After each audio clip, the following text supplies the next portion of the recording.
So the threat of frustrated students carrying out demonstrations owing to unpaid allowances by NSFAS seems to have calmed.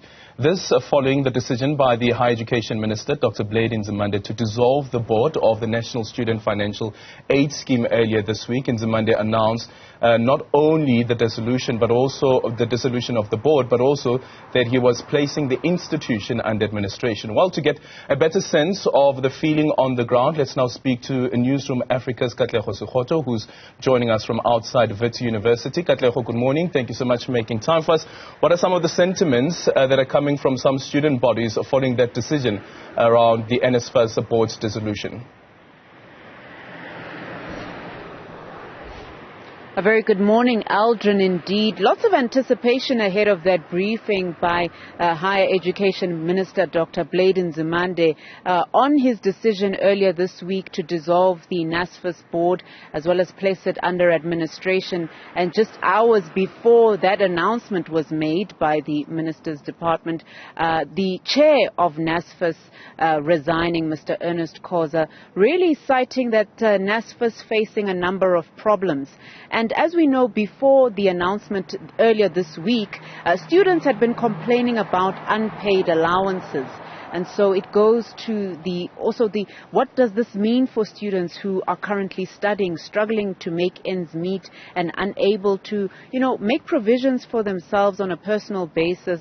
As we've known some of the horror stories over the years, students sleeping in libraries, students being unable to have meals on a regular basis.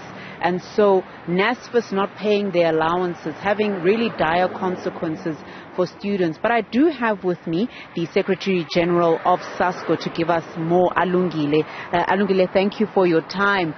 Just take us through, as a student body, what's your immediate reaction to this week's developments regarding NSFAS? A very good Sunday, a very good morning. We extremely welcome the decision by the Minister.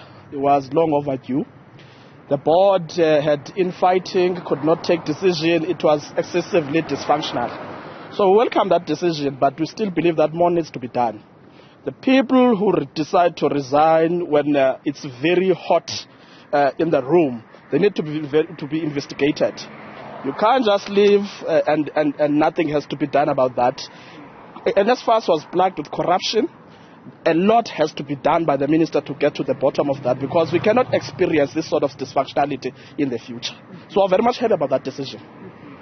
Well, we've seen a number of troubles facing NSFAS over the years. It's not the first time. Students always complaining about unpaid allowances. Do you think it's functioning as an institution in the long term, or do you think there needs to be a complete overhaul? There needs to be structural changes in NSFAS. For NSFAS to be turned into a welfare agency that serves students, there needs to be structural changes. One of them is to decentralize NSFAS, meaning that in each and every province, we need to start having offices of NSFAS so that students don't have to directly contact Western Cape Town in order for their queries to be attended to.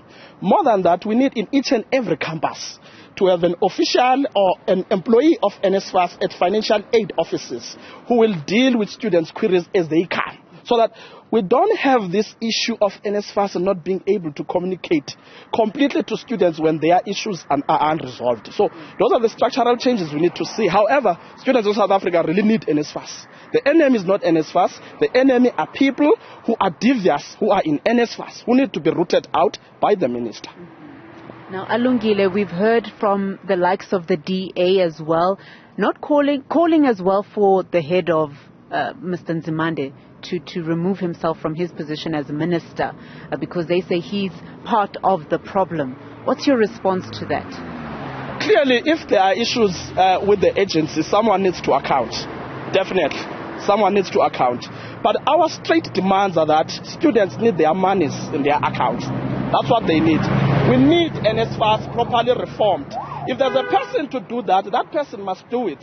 Now, lack of accountability is what creates these sort of problems. So that's why we stand with the solution that if there's anyone who is responsible for the maladministration at NSFAS, they must account, and if they have to leave, they have to leave.